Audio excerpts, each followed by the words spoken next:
tá aqui, deixa eu já apresentar, porque já revelamos o nosso queridíssimo nutrólogo, Dr. André Weinert. Que saudades. Como bom? você tá? Bem, você? Tudo bem? Graças a Deus.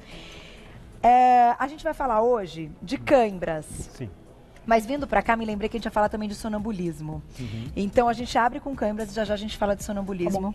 E que a gente tem um convidado. Agora, você já teve alguma experiência de sonambulismo falando no assunto? Creio que não, pelo menos até hoje ninguém me falou. Isso que eu ia dizer, ninguém relatou, né? A esposa não contou nada. Não, eu não acordei em lugar estranho. Que coisa, né? Que eu saiba, não, nunca me machuquei, não sei. Mas é um universo misterioso. É interessante, né? E quando a gente não sabe, fica mais curioso. Fica mais curioso. Então, vai mandando perguntinha no @VocêBonitaTV. A nossa pauta de mitos e verdades é já.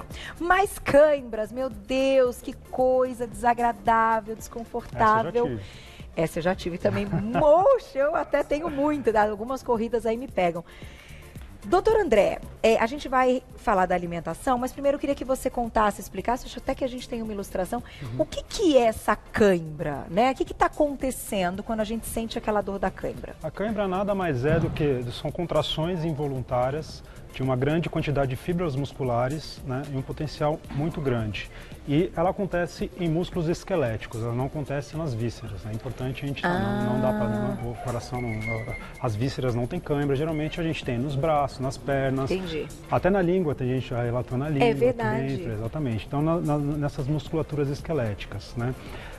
Então, o importante, assim, hoje tem muitos estudos que falam sobre câimbras, tem muitas teorias, não existe uma teoria que é bem sedimentada, existem hipóteses, né, sobre as causas. A gente já sabe de algumas potenciais causas de câimbras, como evitar as câimbras, o que fazer durante essas crises de câimbras, né?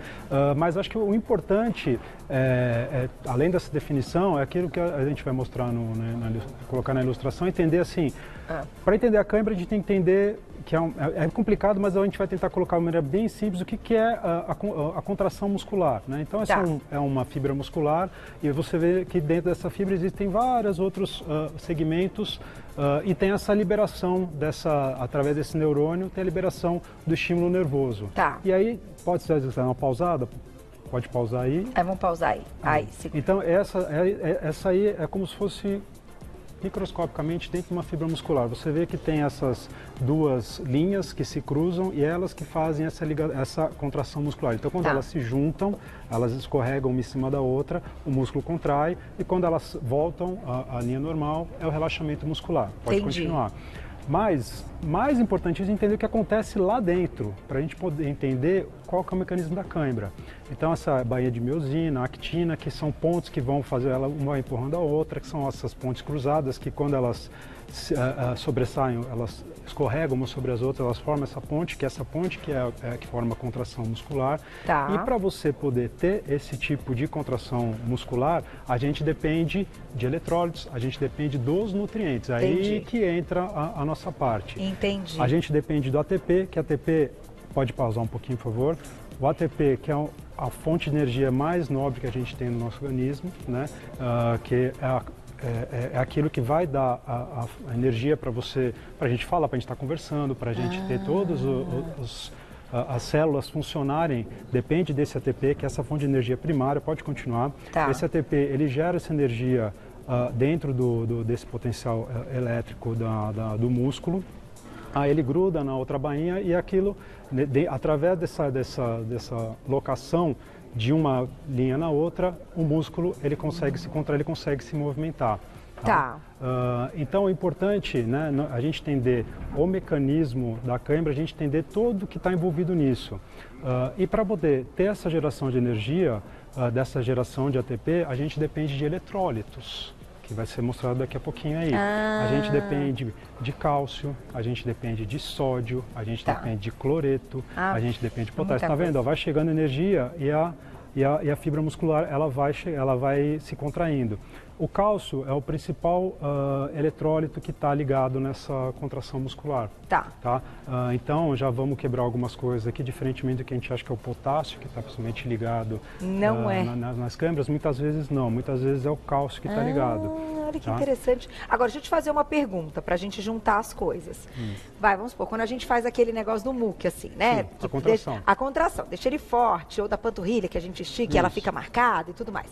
Isso é a contração. Isso é aquilo que aconteceu no vídeo. Que aconteceu no vídeo. E você mantém ela ali, tá ligando aqueles pontos que a gente mostrou. Quando tem uma cãibra, é a mesma coisa que a gente... enfim, que é algo parecido que a gente esteja fazendo essa contração, porém, sem que a gente mande esse recado para fazer a contração. Ele é involuntário, como você... involuntário. Mas ele fica... descoordenado, forte, e você não tem controle pela quantidade de fibras musculares que aquilo está agindo. Porque quando a gente faz assim, a gente que está fazendo não dói. Então, teoricamente, por que dói na câmara? Porque é descontrolado. Não é só porque é descontrolado, a gente tem que entender a causa. E as causas, elas podem ser ou por uma fadiga, um excesso de treinamento, mas a principal causa de cãibra é desidratação e distúrbio dos eletrólitos, distúrbio dos nutrientes, distúrbio principalmente de cálcio, principalmente de sódio, do potássio, do cloreto. Então, esse desequilíbrio, porque quando a gente tem essa contração muscular, dentro das nossas células existem canais que vão ligando esses eletrólitos, vão fazendo toda essa fisiologia do mecanismo muscular. E tem um desequilíbrio entre eles. E a principal causa de cãibra é a falta de hidratação. Entendi. Então, esse descontrole, o que a gente faz voluntário, a gente faz com a vontade, o nosso cérebro manda esse comando. Né? Tem cãibras, as cãibras, elas podem ter um início via periférica, não necessariamente no músculo, mas via os neurônios, aquela primeira coisa que a gente viu, liberação de outros mecanismos, mas o principal motivo é porque você tem um desequilíbrio naquela fibra muscular, você não consegue gerar energia, aquele ATP, aquela moléculazinha de ATP, por algum motivo você não consegue formar, ela não consegue, ela contrai, mas ela não consegue gerar outra fonte de energia para relaxar o músculo, você tem uma falta de cálcio, você tem uma falta de potássio, aquilo gera um desequilíbrio molecular e aquilo vai gerar uma dor, aquilo vai gerar a cãibra, que vai gerar movimentos fortes, uma contração forte, descontrolada, e aquilo causa muita dor na hora da muita dor, e não dá para fazer nada. Se é na perna, você dá um pulo e o negócio não passa. É na panturrilha, eu acho que é o clássico e na panturrilha, e geralmente o que os trabalhos mostram é que assim, a gente tem as crises de cãibras quando? No meio do exercício, no final do exercício extenuante, né? Ou à noite, enquanto a gente Isso que eu ia dizer, à noite, né? O clássico é dormindo. Por que dormindo? Porque geralmente você pode ter tido um aumento do nível de exercício que você fez, do esforço no dia físico que você fez, e aí à noite provavelmente você se hidratou mal, você não repôs os eletrólitos de uma maneira adequada, e aí a gente vai falar aqui dos alimentos que muitas vezes a gente repõe só com água, que também não é legal, a gente pôr só com água, que pode inclusive piorar as cãibras. E você vai dar uma dica o que fazer, né? Sim, e aí à noite, enquanto você está relaxando, sua musculatura começa a relaxar e você começa a apresentar esses sinais que o teu corpo precisa repor aquilo que você gastou durante o dia, você começa a ter esse desequilíbrio que pode ser um fator que gere o potencial de você ter cãibra à noite. À noite e com frequência. Exatamente. Vou fazer o seguinte, já tem perguntinhas do público no @vocêbonita.tv. Vamos falar dos alimentos. A banana, será? Tu não fala, né? Come banana que você não vai ter cãibra. Você conta pra gente daqui a pouco. Meu querido, vamos lá. Vamos entrar no assunto, então, da alimentação. Vou começar já com a banana, né? Vamos antes da alimentação, até pra gente falar da alimentação, eu trouxe dois slides para mostrar a relação à hidratação, para vocês entenderem qual que é a real necessidade de se hidratar bem. Se puder colocar o primeiro... Dá uma olhada aí, um quadrinho, né, que a gente fez. Que são o quanto mais ou menos a gente tem de gasto, quanto a gente perde de líquido e quanto a gente repõe de líquido. Em temperatura normal, sem prática de exercício, ou com pouca prática de exercício, que a gente tenta equilibrar, né? Então vamos colocar a primeira tabelinha na tela, olha lá. Isso é tão interessante, né? Pior que a gente perde demais mesmo. Vocês já pararam para pensar? Olha lá que interessante. Então, a gente tem uma produção, a gente ingere, em média, uma pessoa de 70 quilos mais ou menos, a gente ingere metabolicamente, a gente tem a produção de água metabólica através de líquido, do alimento, como a gente tem a perda na urina, nas fezes, na pele, nós suamos, né? A gente tem essa perda e pulmão. Então, a gente acaba conseguindo equilibrar de uma maneira mais legal, né? Você vê que você tem uma perda razoável, por isso que a gente fala que tem que se hidratar bem, tomar os 8 copos. O próprio metabolismo produz, então? Sim, a gente tem uma produção endógena de água, porque todo o nosso metabolismo acaba gerando substratos como gás carbônico, como água. Então, o nosso metabolismo, essa atividade, ela é muito importante a gente entender. A gente tem produção endógena de água, sim. Sim, tá. E aí tem outra figura que eu trouxe, que é quando a gente tem uma prática de exercício intensa. Então a gente pode chegar a perder, se a gente produzindo 2,5 litros de água e a gente fizer uma prática de exercício no intenso, no calor, nós podemos chegar a perder até 5 litros de água de suor, perdendo um total de 6,5 litros, 6 litros, às vezes 7 litros de líquido durante a prática de exercício. E dificilmente, eu duvido que alguém consiga repor isso de maneira efetiva. Existem até estratégias de reidratação que são importantes, que até se pesar, você se pesar antes, pesar depois, ver quanto você perdeu, repor uma vez. Funciona isso? Mas funciona, mas são estratégias de hidratação importantes e pesadas, que acho que 99% nem de atletas profissionais fazem na realidade. Entendi. Tá? E aí a gente entender que não existe o tratamento durante a cãibra, você fazer uma massagem local, fazer uma hiperextensão, colocar gelo, isso ajuda. Mas falando de alimentação e falando principalmente de hidratação, o importante é a gente se hidratar. E não esquecendo, Carol, que agora entrando nos alimentos, quando nós temos essas perdas líquidas, a gente não perde só água. A gente perde, principalmente o que no suor? A gente perde eletrólito, a gente perde muito sódio no suor. Tá aí o segredo. Né? Então, por isso que é importante, por isso que a gente, quando fala de reidratação, a gente fala de isotônico, a gente fala de água de coco. Por isso que é importante, quando você corre, você pratica exercício, principalmente no calor. Sim. E você se reidrata não só com água, você se reidrata com isotônico, você pode se reidrata com água de coco. E existem pessoas que inclusive reidratam com água e põem um pouquinho de sal dentro da água. Ah, é legal também. Sódio. É claro que eu estou falando isso de uma maneira geral, mas tomar cuidado, os hipertensos e etc. Então tem que ter um acompanhamento médico. Mas o sal na água muitas vezes melhora. Porque existem trabalhos que mostraram que, inclusive marinheiros no século passado, eles melhoravam muito a quantidade de cãibras nessas longas viagens, misturando a água do mar com água potável. Puxa, por causa da reposição. Que legal. Inclusive atletas que antigamente chegava a fadiga, perdiam suavam demais e repunham só com água, eles pioravam o quadro clínico dele, porque fazem hiponatremia, que é déficit de sódio que só com a água você não tem. Então por isso que o isotônico é importante, por isso que a água de coco é importante, porque ela te reidrata e ela recoloca os sais minerais que você perde no suor. A gente falou até de isotônicos há poucos dias, nos programas especiais de carnaval, e a gente falou dos isotônicos naturais. E aí me lembro, apareceu então a água de coco, o abacaxi, não é, Glaucia? Me lembra? Nossa, que foram tantos conteúdos que às vezes a gente se perde, mas que o natural mesmo, né, é a água de coco. Agora, por exemplo, esses isotônicos aqui, a gente sabe que eles têm outras coisas além disso. Criança pode tomar? Se depois de uma atividade no sol, depois de suar muito, jogar futebol, aquelas coisas, pode? Pode, Carol. Na verdade, assim, acho que tudo que você fizer com parcimônia, eu acho que é válido. Você hidrata a criança com água, você pode dar água de coco, daí preferência água de coco, mas pode dar isotônico. Muitas vezes as mães, o que elas dão depois do exercício para a criança? Refrigerante. Né? Então, entre você dar um refrigerante e dar um isotônico... Sorvete. Então, assim, um picolé. Eu prefiro que dê o isotônico. Melhor dar, entendi. Né? Dê o isotônico, reidrate, é importante. Não só dar a água, mas pode dar suco de fruta, água de coco. Então, uma forma de reidratar de uma maneira mais natural. Agora, entre refrigerante e isotônico... Melhor o tônico, né? Não tem nem o que dizer. Então, a gente Agora, onde entra esse outro grupo aqui? Aqui, o que eu coloquei para a gente conseguir falar de alimentos, são alimentos ricos principalmente nesses eletrólitos. Não que você consumir vá melhorar ou você não vai ter cãibras, que muito depende, como eu falei, da hidratação e do teu potencial de exercício que você vai fazer, tá? Então, alimentos ricos em cálcio, por exemplo, a aveia, por exemplo, a folha verde escura, a batata doce, o feijão, o abacate, são alimentos que têm esse eletrólito que é importantíssimo. Ele que é o principal eletrólito responsável pela manutenção da contração e relaxamento muscular. Entendi. Tá? Alimentos, a uva, então ela entra nesse potencial. O magnésio também, a uva tem bastante magnésio. O magnésio está muito ligado ao relaxamento muscular, que é importante. Então você ter esse equilíbrio e fazer essa composição de alimentos justamente para você conseguir equilibrar isso de uma maneira mais efetiva. Entendi. Muita gente fala da banana por causa do potássio, né? E aí tem estudos que mostram que, na verdade, o que acontece? O potássio, quando você coloca o potássio, a falta de potássio, a hipocalemia que a gente chama, ela muitas vezes leva, inclusive, ao relaxamento muscular. Então, tem trabalhos que mostram que se você quiser repor e colocar muito potássio, o excesso de potássio, que é a hipercalemia, ele reflete na contração muscular. Então pode ser que não seja tão bom. Não seja tão bom.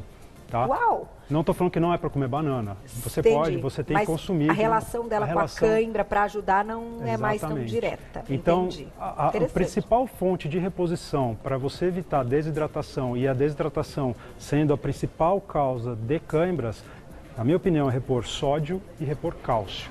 Legal, hein? Tá? Essas que duas interessante. reposições. Puxa vida. Por isso que, então, muitas queixas das mulheres, numa fase já que perdem um pouco do cálcio, ou que perdem na urina, ou que não absorvem tanto com os alimentos, e que tem, às vezes, algum problema da falta de cálcio, esqueci, me fugiu o nome agora. Tem osteopenia, exatamente, então tá tudo ligado. Sim, tá tudo ligado. Faltou cálcio, aumenta a chance de cãibra. O cálcio é importantíssimo Então, para a contração muscular, não tem como fugir. Vamos colocar a perguntinha do público. Olha só, é legal, né? Entendendo o quadro, e aí você em casa vai se identificando também. Quem escreveu pra gente na tela, olha lá. Lu, um beijão, obrigada. Eu costumava ter muita cãibra no pescoço. Será que tem algum motivo específico? Aí, cada um tem uma queixa de uma região. Não existe local específico para cãibras, pode ser por até a dor, muita gente confunde cãibra, a dor muscular com cãibra, né? Então, pode ser que existe cãibra, que nem eu falei, vocês têm até nessa musculatura aqui do palato, mas ela pode ser que a cãibra especificamente não tem um motivo, tem que investigar esse motivo. Tá. Agora, pode ser que seja uma dor por postura, noite de sono, do travesseiro mais alto, travesseiro mais baixo. Então, de travar mesmo, de travar. Né? Não sei se é cãibra, se é dor, mas não existe motivo específico para tal local ser aquela cãibra, que é na perna, falta disso, no braço, falta daquilo. É não do existe. corpo todo. É do corpo, não existe uma regra. E o que caracteriza o quadro, então, a cãibra em si, ela tem um tempo para terminar. Ela não passa de 1 minuto, uma coisa assim que eu já li a Sim, ela respeito. tem um tempo mais curto, né? Ela tem o início, mas ela tem um tempo para terminar. Até porque, geralmente, quando você tem uma crise de cãibra, você faz de tudo para que ela melhore. Então, você faz aquela hiperextensão, você faz um alongamento, você acaba fazendo uma massagem local, colocar gelo local, colocar frio no local. No local. Tá? E uma outra coisa que eu acho que é legal, que muita gente liga aos sintomas de cãibra, ao exercício. Esse exercício é o acúmulo do ácido lático no exercício, no músculo. Mas o que a gente estuda, que os trabalhos mostram, que não tem a relação do ácido lático, acúmulo do ácido lático no exercício com cãibra. Sério? O ácido lático, quando ele é degradado, a glicose, né, que é a fonte de energia degradada no nosso músculo, ela forma um ácido lático na musculatura. Esse ácido lático ele não fica 1 segundo no nosso músculo. Ele é transformado em lactato. Tá. Esse lactato ele é um marcador ligado à fadiga muscular, a limiar anaeróbica, etc. Mas não conseguiram ligar ele exatamente à cãibra.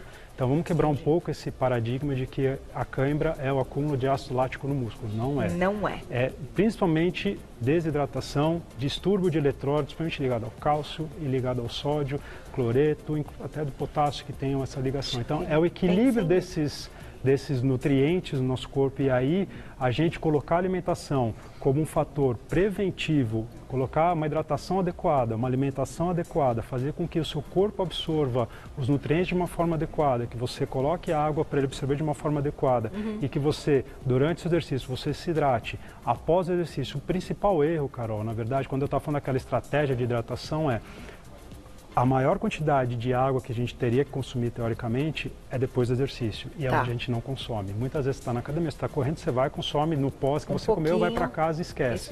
E você tem que se hidratar. Inclusive, só a nível de conhecimento, o consumo teria que ser consumir 500 a 600 ml pré-exercício, 200 a 300 ml durante o exercício a cada 30 minutos. E isso é uma estratégia, tá? Fazer o peso pré-exercício, pós-exercício, pegar aquela diferença de peso e hidratar assim, durante 6 horas, 1,5 vezes o que você perdeu de peso. Quem faz isso? Ninguém. Então, por isso que quando você faz exercício e sua demais, você acaba tendo um distúrbio hidroeletrolítico, você desidrata, por mais que você não sinta essa desidratação, mas esse distúrbio hidroeletrolítico, essa diferença nos canais e na absorção de cálcio, de potássio e de sódio, pode te levar à cãibra, principalmente à noite. E aí a gente acha que foi o que? Ai, treinei muito, amanhã eu vou treinar menos. E não tem relação, e às vezes você fez um treino super legal, adequado, bem orientado, bem gostoso, porque às vezes o corpo fala quando está cansado. Então, não é nem que o problema é a cãibra. A cãibra realmente está ligada a tudo isso, mas que vem muitas vezes da desidratação de uma atividade física. Querido, obrigada. Sempre Obrigado, uma Paulo. aula muito legal. Lembrem-se, então, desses elementos e nutrientes que a gente colocou aqui. E quando a cãibra vier, a gente sabe que é aquele 1 minuto mais dolorido, mas ela passa. E aí você coloca em prática o que a gente comentou hoje. Para entrar em contato com o Dr. André Weinert, ele é nutrólogo. Eu vou deixar um telefone aqui para vocês da clínica, tá? Que é o 2638-2098. 2638-2098. Nas redes sociais, Insta e Face, @André Nutrólogo, tudo junto. @André Nutrólogo, tudo junto. Pamela Miguel voltou, né? Voltou. Ah, Nenezinha tá Nenê. linda. Parabéns para vocês, muito legal. Pamela Miguel trabalha com o Dr. André, muito legal poder conhecer essa equipe aí. Até a próxima. Ótimo. Obrigada, Até mais, viu? Obrigado. Obrigada, doutor. Muito bom.